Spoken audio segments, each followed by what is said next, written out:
Hi, I'm Lauren. And I'm Joe. We're the Gardenbelles. This is our bus. It's an '01 International 3800. It has a DT 466E engine with an Allison 545 transmission. It's done us well, and it's gotten us this far. Come check it out. We used Rust-Oleum paint on the outside of our bus. We used the canned paint and we mixed up our own color. And then we just used regular acrylic paint to paint the rainbow on. This is the second color we've had our bus, so it was green before, and it's really cost effective, and we just hand brushed it on and it took just a day. Yeah. And on the exterior of the bus, we really just have this awning up here that we use for a backdrop for photo shoots. And we have an outdoor fold-out table and a deck on our roof with some storage, and that's about it for the exterior. So we're standing on the deck on top of the bus where we have some storage here and our solar. We have 800 watts of solar going into two 200 amp hour batteries. We have two skylights up here. We love them. They bring in sunlight all year round, and it's great. This is our front door. It's a solid wood door, and we cut out these panels so we can see while we drive.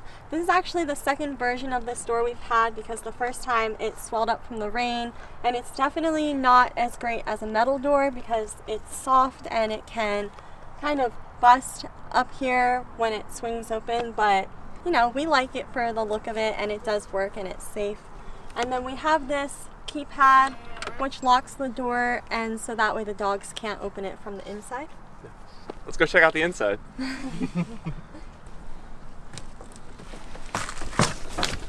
Alright, so welcome to the inside. This is the front of the bus. We kind of consider this our mud room. It gets pretty messy. We have our outdoor jackets, dog leashes, just outdoor gear for when we're heading out the bus, going into the grocery store or on a trail. So it does collect a lot, but yeah, let's head that way. So here's our filing cabinet where we have anything from tools to shoes. You'll notice a lot in our bus that it's just random pieces of furniture that are kind of fixed into the bus. Over here I have a school locker that's just my closet really. And let's check out the rest of the bus. Alright, so this is kind of the living area of our bus. It's kind of transitioned a lot from running a small business. So right now we have this futon where we can pull out and make it into a bed. We've got some, just random accessories, some books, and then up here we keep our glassware. So any jars or drinking glasses. And then on this side of the living room we have, again, like Joe said, we have a lot of thrifted furniture which we love to incorporate. So this vintage chair, and then this is kind of our small business countertop where we keep packaging materials and a little bit of inventory for our shop. So this is our kitchen. We have a live edge countertop and just some thrifted pieces together to make our kitchen, which really works well for us.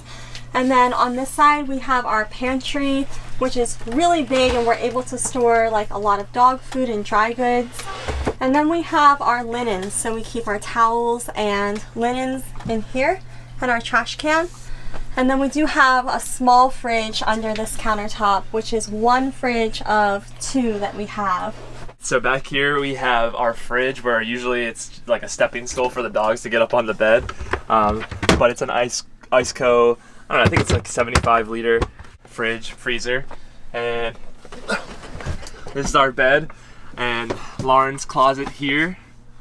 Got some string lights for the vibe at night. Oh, yeah. See what I mean? What size bed is it? It's a queen. But there's still space on that side too. Can't really tell because we have stuff stored over there, but back here we also have a window AC unit in our back door. So this is our air conditioning source, which works really well for us in the summer, especially back here where we're sleeping. We've got a little bit of extra storage over here, and we also have our hot water heater back here for our shower. So before we go to the bathroom, we have a full-size mirror here for, check the fit, I suppose.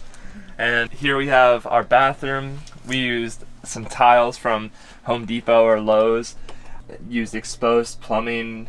It has like a makeshift shower diverter, so we can use like a sink if we wanted to, or like, you know, to wash our hands after we use the bathroom.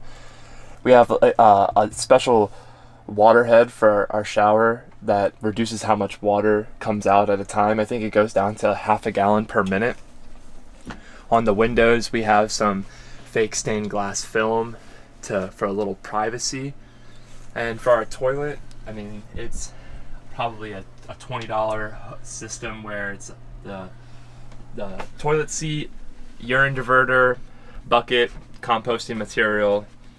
That's it. So clearly our shower is kind of inoperable right now. We've opted to use Planet Fitnesses.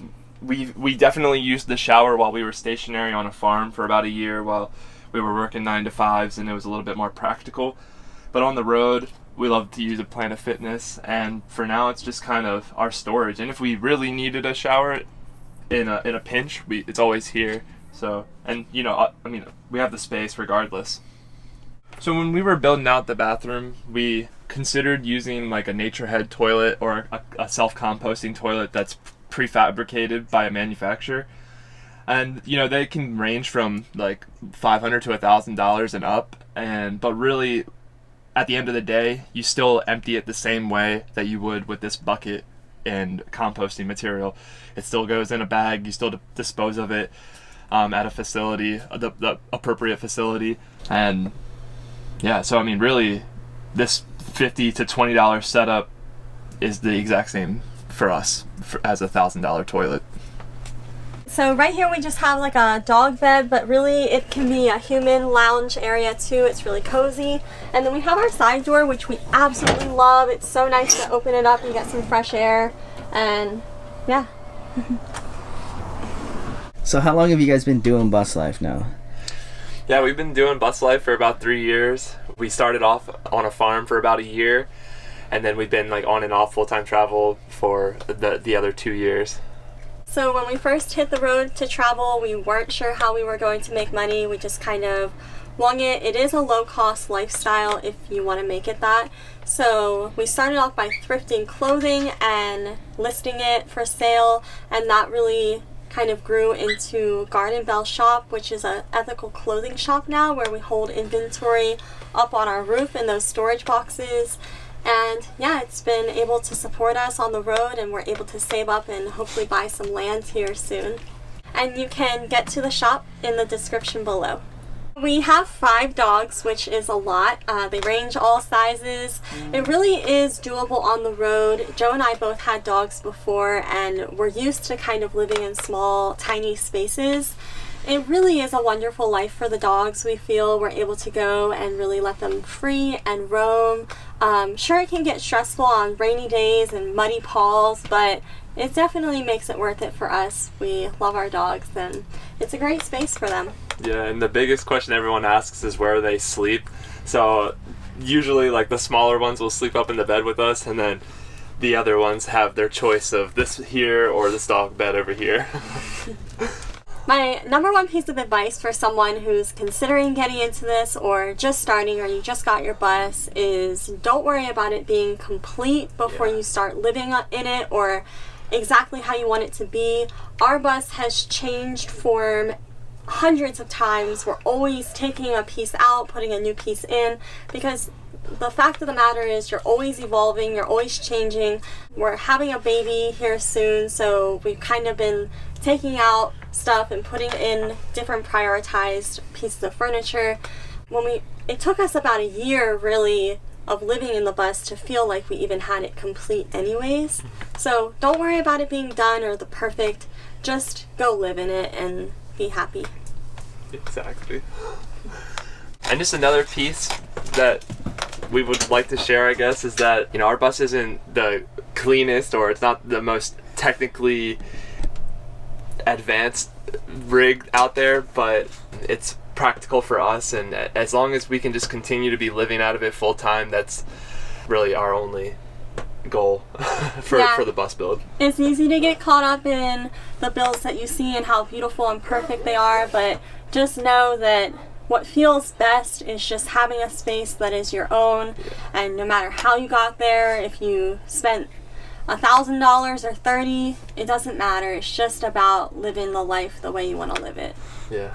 Before we had the bus, we had a van, and we were living out of it as soon as there was a bed in there. So again, I'm Joe Gardenbelle. And I'm Lauren.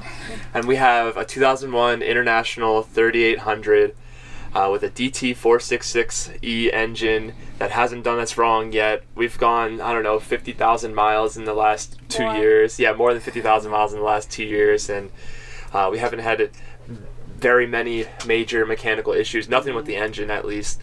And it's a great rig if you're looking into buying a skoolie of your own. Yeah, and it's 33 feet long from nose to end, and we really love this size, especially for the dogs and an incoming baby. I think it's about 27 feet inside. It's shorter than a 40-foot bus, but it's not a shorty. I think it has 10 windows, and we really, really love this size. Thank you so much for watching our tour. You can get to our channels on Instagram. Mine is Lauren Gardenbelle. And mine's Joe Gardenbelle. And we have a YouTube, and also the shop will all be linked below. Peace.